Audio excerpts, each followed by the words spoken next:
Porox kashf qilinib, ayovsiz urush quroliga aylangach, jang maydonidagi barcha qoidalar butkul o'zgardi.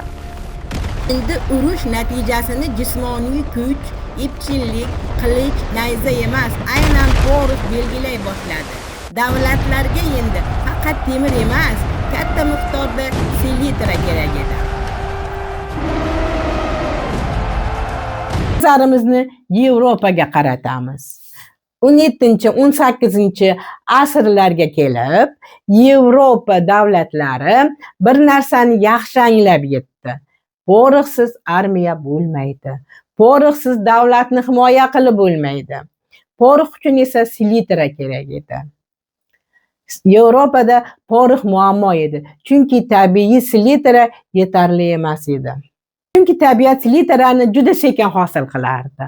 Bakteriyalar organik qoldiqlardagi azotni nitratga aylantirishi uchun oylar, ba'zan yillar kerak bo'lardi. Buning ustiga selitra suvda juda yaxshi erir, yomg'ir yoqqanda tuproqdan yuvilib ketardi. Shuning uchun tabiatda uning yirik zaxiralari juda kam edi. Poroxga bo'lgan talab esa yil sayin oshib borardi. Davlatlar ko'proq selitraga muhtoj edi. Shu tariqa Yevropada yangi kasb paydo bo'ldi, selitrachilar. Ular selitrani tabiatdan kutib o'tirmadilar. Uni o'zlari yetishtira boshladilar. Go'ng, kul, peshob va boshqa organik qoldiqlar maxsus maydonlarga yig'ilardi. Namlik, havo va vaqt ta'sirida bakteriyalar azotli birikmalarni nitratlarga aylantirardi. Oylar esa ba'zan yillar o'tardi. So'ng nitratlarga boy tuproq suv bilan yuvilar, eritma tozalanar va oq kristal holida selitra olinar edi. Bunday joylar selitra bog'lari deb atala boshlandi. 1756-yil Fransiya va Angliya o'rtasida urush boshlandi. Lekin qirol hali ham Versaldagi hashamatli hayotini davom ettirardi.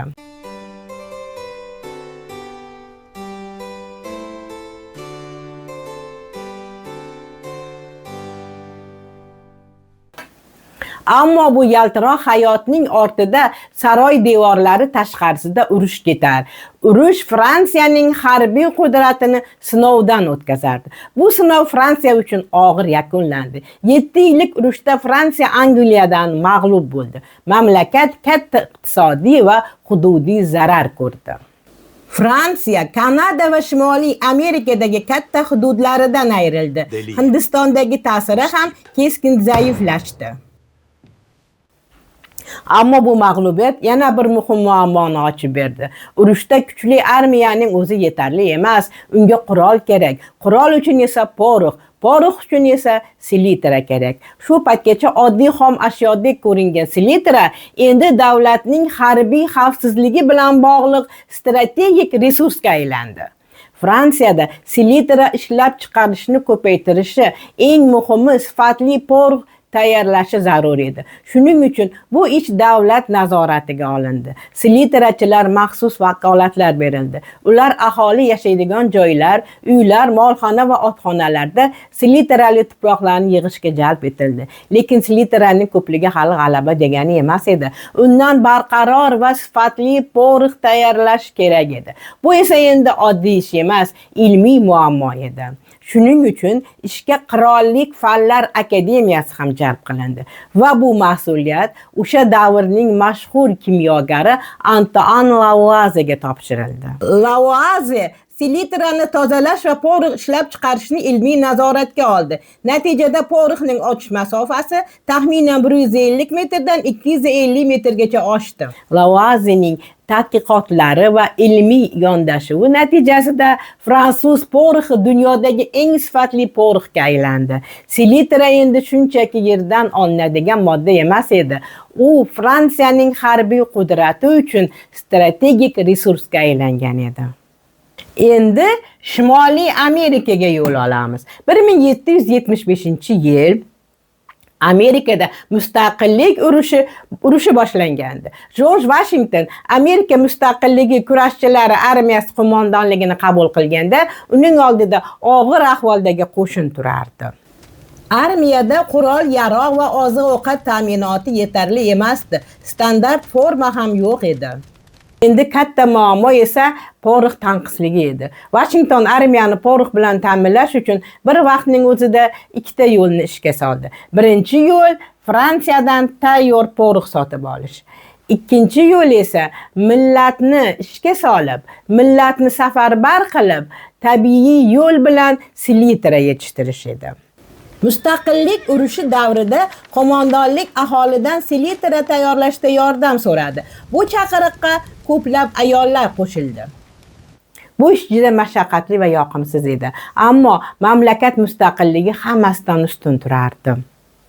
1779-yil endi vaziyat ancha o'zgargan edi. Armiya tartibga kela boshladi. Mundirlar paydo bo'ldi.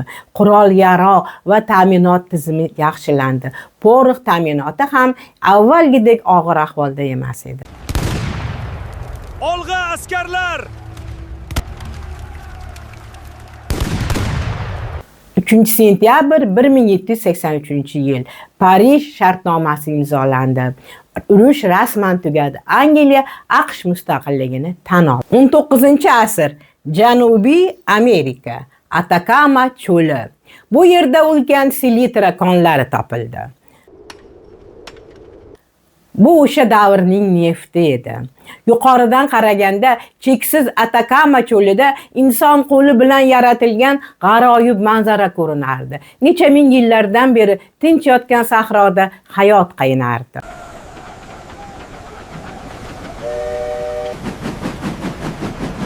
Chilining jazirama cho'lidagi konlar yer ustida joylashgan edi.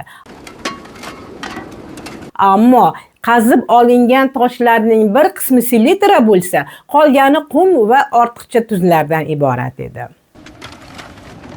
Yer ustidan selitrali jinslar qazib olinardi. Xomashyo vagonetkalarda sixga tashilib, maydalanib, ulkan qozonlarda qaynatilgan va quyoshda quritilgan. Qoplarga joylab, poyezdlarda portlarga olib borilardi. Bu ishlarni bajarish uchun katta ishchi kuch kerak edi. Konlari atrofida ishchilar uchun baraklar qurila boshladi. Asta-sekin bu baraklar minglab ishchilar yashaydigan shaharchalarga aylandi. Selitraning bozori chaqqon edi. Kimda selitra bo'lsa, o'sha boy edi. Bu boylik uchun kurash ham boshlandi. 1879-yil Chili, Peru, Boliviya o'rtasida mashhur selitra urushi avj oldi.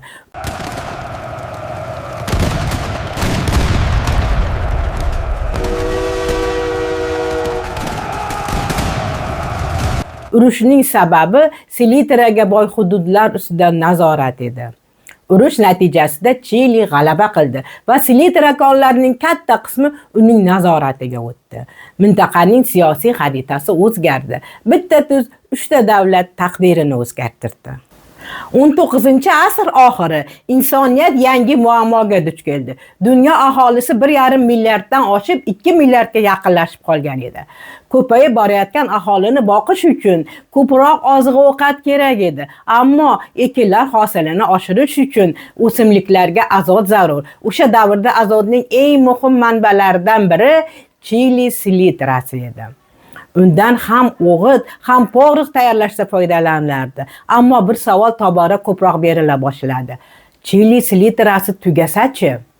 Muammo aslida selitrada emas, muammo azotda edi. Va eng qizig'i, azotning ulkan zaxirasi atrofimizda edi. Havoning qariyb 78% azotdan iborat. Lekin inson ham, o'simliklar ham havodagi azotdan to'g'ridan-to'g'ri foydalana olmaydi. Tabiatda uni foydalanishi mumkin bo'lgan shaklga asosan chaqmoq va ayrim bakteriyalar aylantiradi. Shunda olimlar oldida insoniyat taqdirini hal qilishi mumkin bo'lgan savol paydo bo'ldi. Havodagi azotni qanday qilib o'simliklar uchun foydali shaklga aylantirish mumkin? Xo'sh, olimlar bu savolga qanday javob topdilar? Bu haqida keyingi qismda bilib olasiz.